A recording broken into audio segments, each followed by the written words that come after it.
For most of history, borrowing depended on collateral, reputation, and personal relationships within local communities. Trust was personal, slow, and limited by geography, memory, and social accountability. Credit existed, but it could not travel far without collapsing under uncertainty. Distance broke trust long before it broke trade. Britain recognized this limitation and saw opportunity hidden inside financial inconvenience. If trust could be standardized, credit could scale beyond personal familiarity. Standardized trust required rules, records, and enforcement accepted across borders. Britain began designing credit as infrastructure rather than favor. Early British banking focused less on lending amounts and more on borrower credibility assessment. Who deserved credit mattered more than how much credit existed.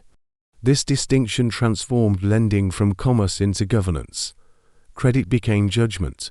Ledgers replaced memory, documents replaced witnesses, and procedures replaced personal discretion. Borrowers were evaluated through behavior, history, and compliance rather than proximity. Trust became transferable through paperwork. Britain trusted paper. The idea of a creditworthy identity emerged quietly from these systems. Individuals, firms, and states carried reputations encoded inside financial records. Access depended on past behavior rather than present need. Credit rewarded conformity. As trade expanded, British lenders required familiar standards from foreign borrowers. Those standards reflected British legal, accounting, and behavioral expectations. Borrowers adapted to access capital. Britain exported discipline.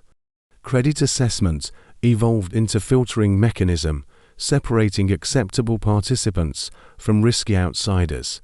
Inclusion meant survival. Exclusion meant stagnation. Markets followed lenders. Britain chose lenders. Colonial economies experienced this system as conditional development. Borrowing required compliance with British administrative and fiscal norms. Growth followed obedience. Disobedience raised borrowing costs. Even independent nations faced similar pressure through global credit markets. Access to British capital signaled legitimacy internationally. Without it, isolation followed quickly. Credit decided status. Britain understood credit scarcity created leverage greater than abundance. Limiting access disciplined behavior more effectively than generous lending. Scarcity produced obedience. Britain controlled scarcity. Credit ratings emerged as formalized versions of this judgment system. Risk categories replaced political nuance. Numbers spoke authority. Britain shaped metrics. Borrowers internalized these assessments, adjusting policy to improve financial reputation. Domestic decisions increasingly targeted external approval. Sovereignty bent quietly. Credit governed policy. Banks enforced standards without appearing political or ideological. They cited risk, not preference. Markets accepted neutrality claims. Britain hid behind numbers. Financial crises intensified this power dramatically. During panic, lenders retreated toward familiar borrowers. Credit passports tightened. Britain decided access. Nations learned survival required maintaining acceptable financial identity continuously. One deviation could trigger capital withdrawal. Punishment was swift. Credit remembered. Over time, this system normalized hierarchy among borrowers globally. Some always paid less, others always paid more. Inequality embedded itself financially. Britain normalized hierarchy. The credit passport did not announce itself as authority. It framed itself as prudence. Prudence shaped destiny. Britain preferred invisibility. Borrowing stopped being a right or opportunity. It became a privilege granted conditionally. Permission replaced negotiation. Britain issued permission. By the modern era, entire economies revolved around maintaining credit access. Budgets, reforms, and politics aligned accordingly. Credit became survival. Britain mastered survival systems. The passport was never stamped visibly. It existed inside spreadsheets, ratings, and approvals. Invisible borders formed. Britain guarded borders.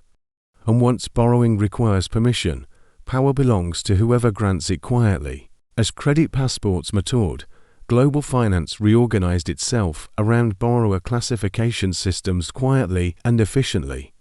Capital flowed not toward need, but toward those deemed disciplined by external financial standards. Borrowers learned behavior mattered more than ambition. In accessing global lending networks, Britain refined judgment into infrastructure, reducing politics into numerical thresholds.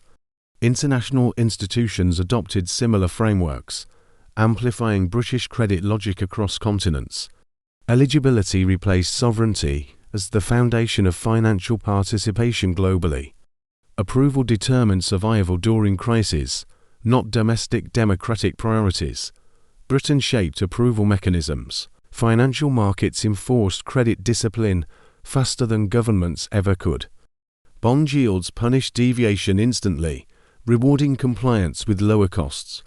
Markets became enforcers. Britain influenced markets.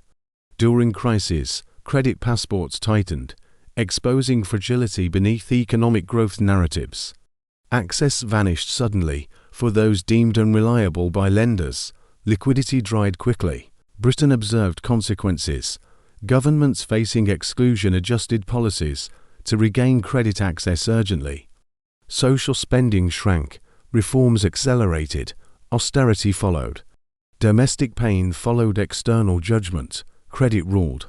This system appeared neutral because it relied on models, ratings, and metrics. Responsibility shifted from decision makers to formulas. Blame dissolved. Britain avoided accountability. Borrowers internalized discipline, anticipating reactions before markets responded. Policy became defensive, shaped by fear of exclusion. Autonomy narrowed. Credit dictated choices. Credit passports extended beyond nations into corporations and individuals globally. Reputation scores determined opportunity, insurance, housing, employment access. Financial identity followed citizens. Britain influenced identity. Technology strengthened this control through automation and data integration. Decisions occurred instantly, invisibly, without negotiation. Appeals disappeared, systems decided. Attempts to challenge this order struggled against global dependence on capital flows.